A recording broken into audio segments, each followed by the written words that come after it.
Only a little more than a century ago, man's most rapid means of communication was by Pony Express.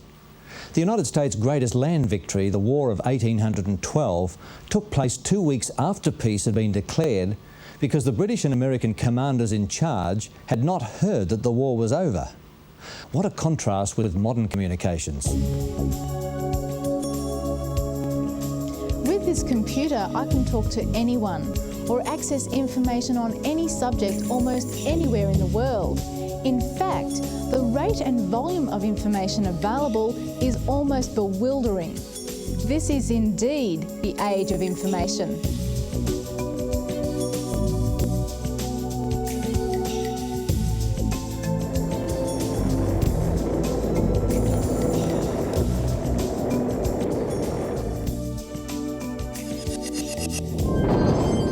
Along with our thirst for information, there seems to be a growing interest in the paranormal. Consider the amount of movies around that have science fiction themes. And now there is also a sci-fi TV channel available to feed the public interest.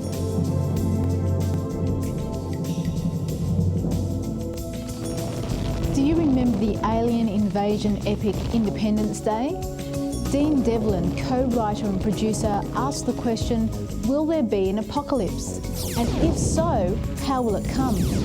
In Independence Day, it comes to us.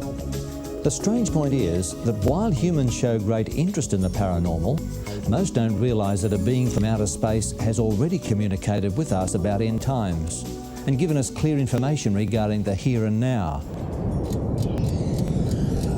He has communicated this in the Apocalypse, the last book of the Bible called the Revelation.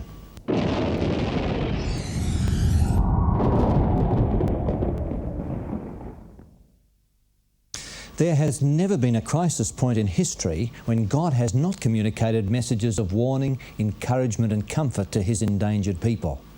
In Noah's day, God planned to destroy the world with a flood. He asked Noah to tell the people what was coming, and those who listened and acted were saved. But those who rejected Noah's message were drowned. Now, is there a message as important to us today as there was in Noah's day? Well, I think there's no question the book of Revelation has a message for us. I mean, the mere name of the book, Revelation, means something revealed. So, admittedly, it is a difficult book to decipher, and there are things in it that we don't understand. But at the heart of the book of Revelation, you find Jesus Christ.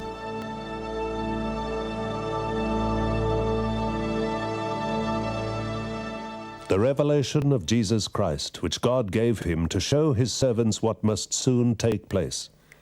He made it known by sending his angel to his servant John.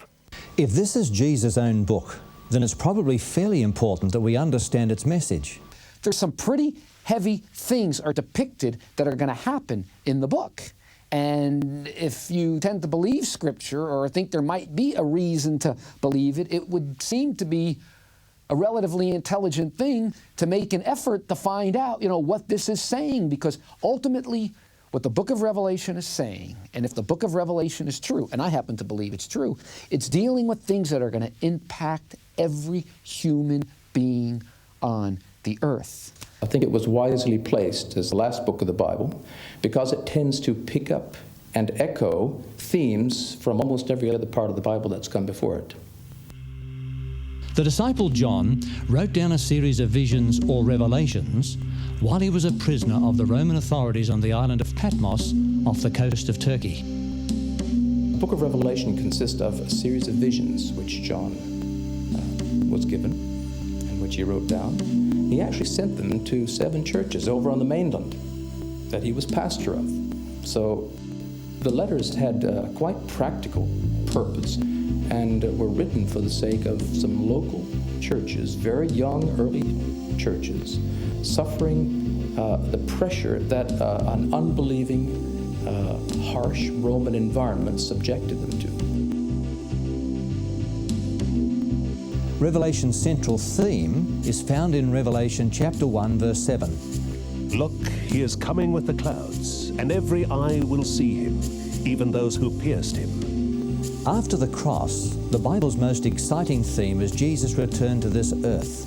Having paid the ultimate price on the cross, the universal hero is coming back soon to get what he has redeemed. There are good and evil in the world. I think that's obvious to anyone. You could be a theist, a deist, an atheist, whatever. You might have different conceptions of it, but all of us to some degree have a concept of good and evil, and we could see it. And it's almost like there's a battle going on between good and evil. You can see it on a large scale, and I think every human being, to a certain degree or another, has that battle going on inside their soul. They're conscious. You know, we're constantly battling. Well, should we do this or we shouldn't do this? And Revelation really deals with the final consummation of good and evil. This is why his second coming is such an important theme in Revelation. And this is why the Revelation calls people to make a choice about who their hero will be, Jesus or the Antichrist. There's only two choices. It's going to end for you one way or another. The warnings come repeatedly to help people wake up to the fact that a commitment has to be made sometime in their lives, that like it or not, they're going to have to take a side and take a stand as the world polarizes more and more into two opposing camps. Because Jesus is returning soon, it's not surprising to find in the very heart of Revelation a quite specific and detailed message outlining the events that will take place just before that event. In the middle of the book, there are 3 or 4 sections which sort of summarize the whole story. From before the earth was created, right down to the end after the earth is destroyed, and what God will do next. Revelation pictures 3 angels flying in mid-heaven and carrying this final message for the world. There are 3 angels. They're flying in heaven, which is a place which everybody can see. They're not hidden messengers who come under the cover of darkness. This is going to be a public, visible, worldwide sort of thing that everybody will have a chance to hear about.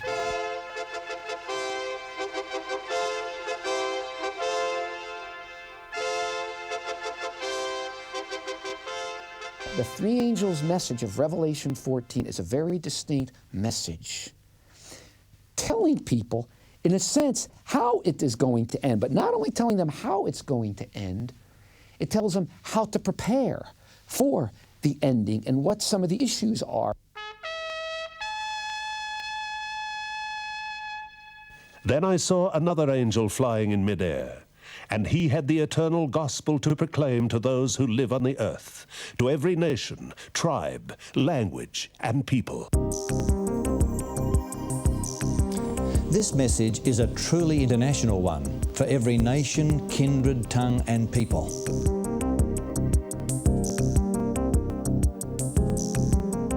The second thing about this message is that it's the everlasting gospel. The gospel means good news. We've blown it. We deserve death.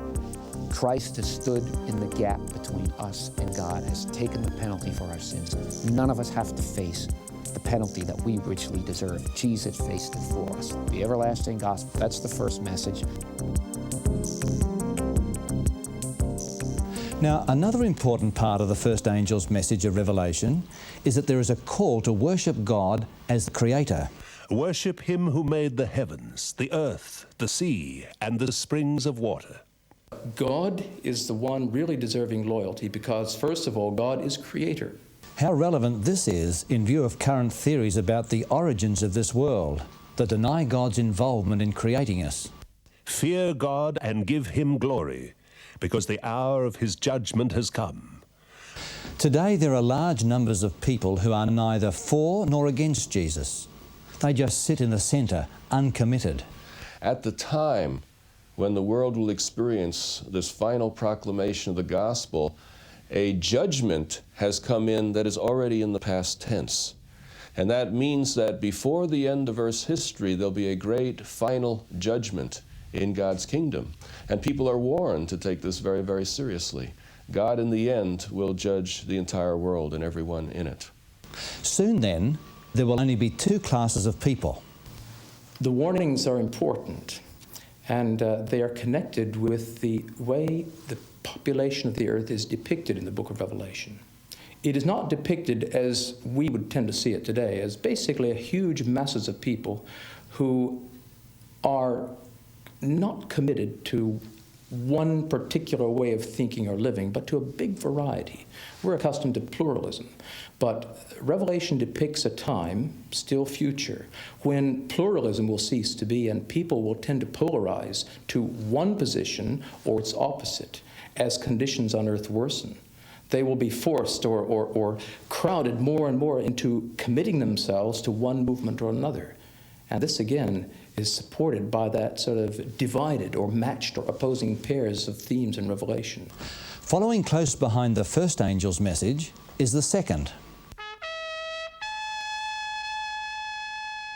A second angel followed and said, "Fallen, fallen is Babylon the Great, which made all the nations drink the maddening wine of her adulteries." In the ancient Hebrew thinking, Babylon really had two meanings.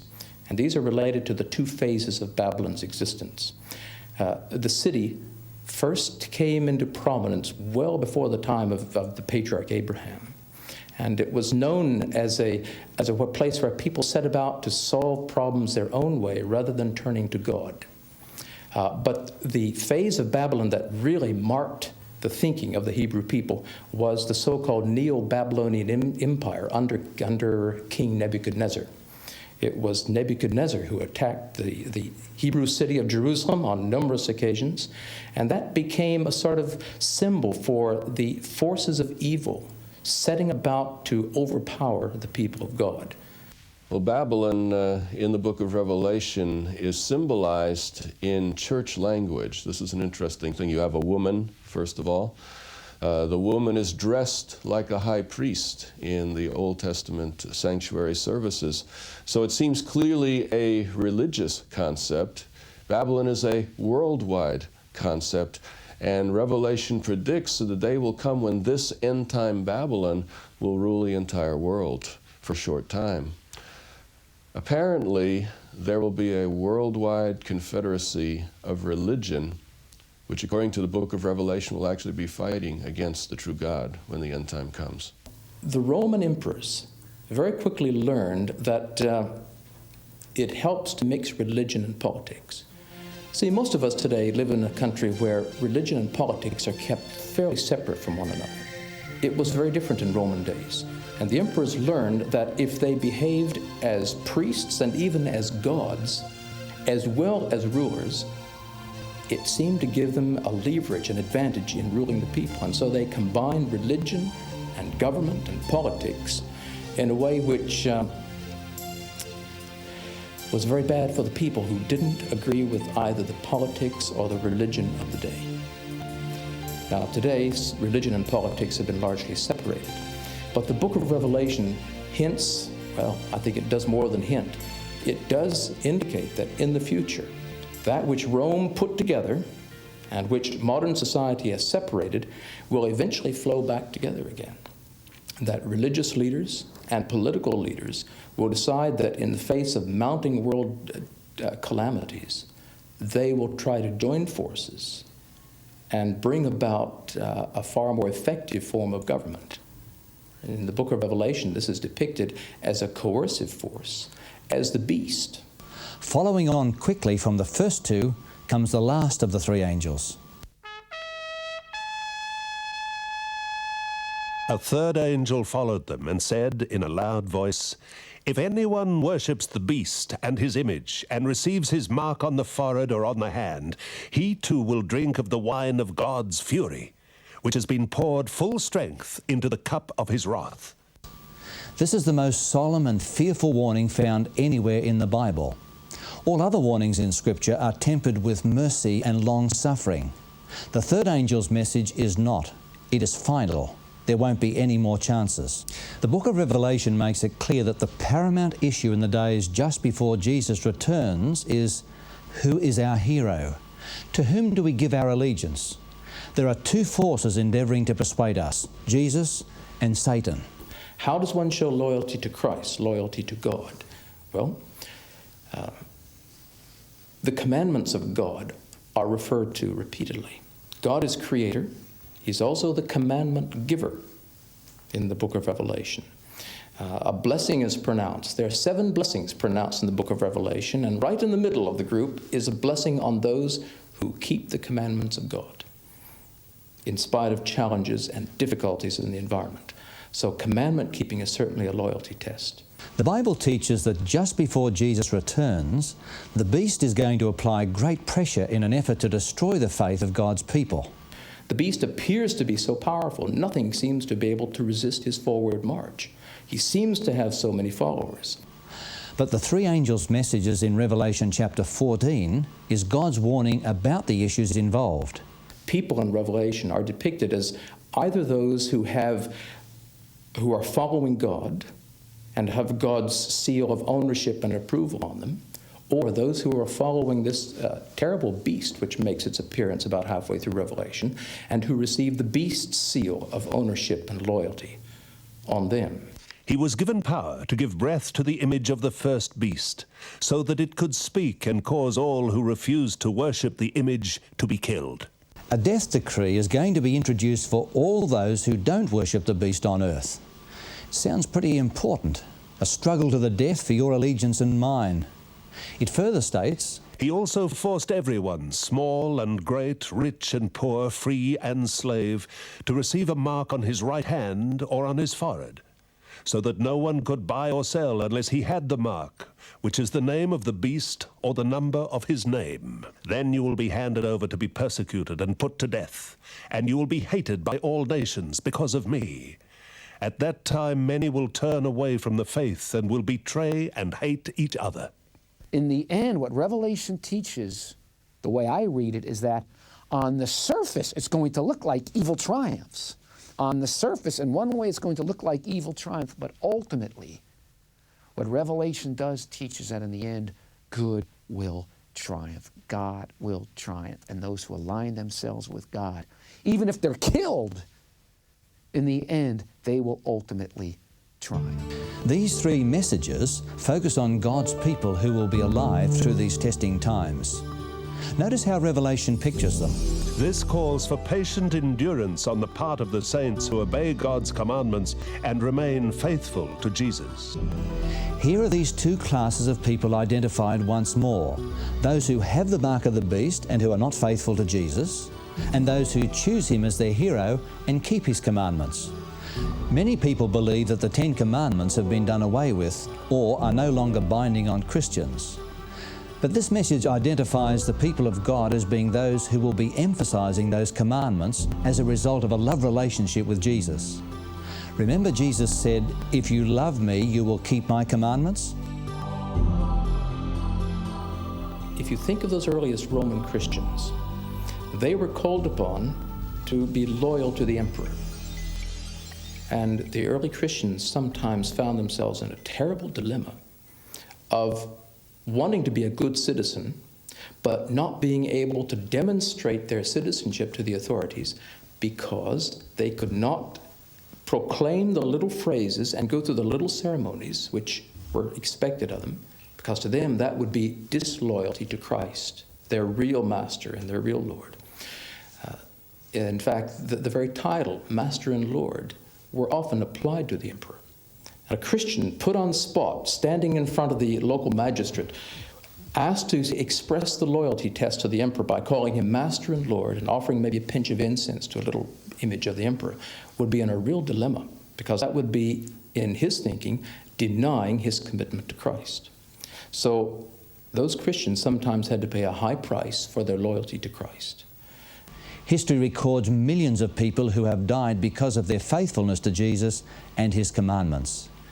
In the last days, this is going to be the issue that will divide true from false worship. We live in a moral universe. There are moral issues at stake, and we've been given the choice as to which side we want to be on.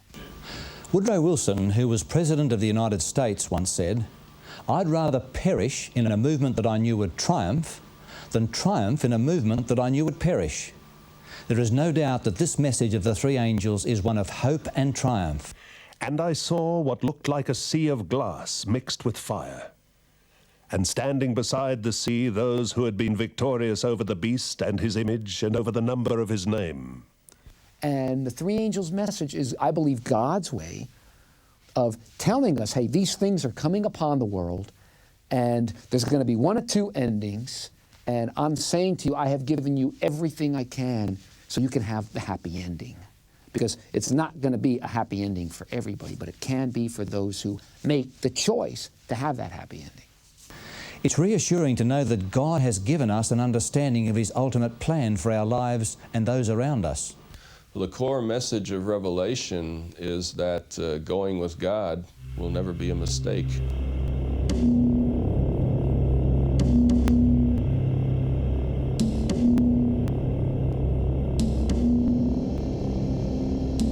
Hollywood versions of the end of the world have reflected a fascination with the paranormal, alien visitors and superheroes that have been aroused by the approach of the new millennium.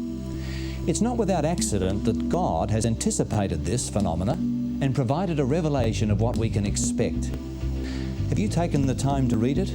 It's a dramatic story and features the greatest hero of all time, Jesus Christ. This is a drama where you will not be an onlooker watching from the comfort of a cinema pew. In this blockbuster event, you and I will be part of the cast, bit players, and we will have to choose whether we are for Christ or anti-Christ. And while that may not necessarily be an easy decision for some to make, God has given us a preview of how the story will end, and we know which side will ultimately triumph. By accepting Jesus today, we can be assured of victory and a glorious eternal future.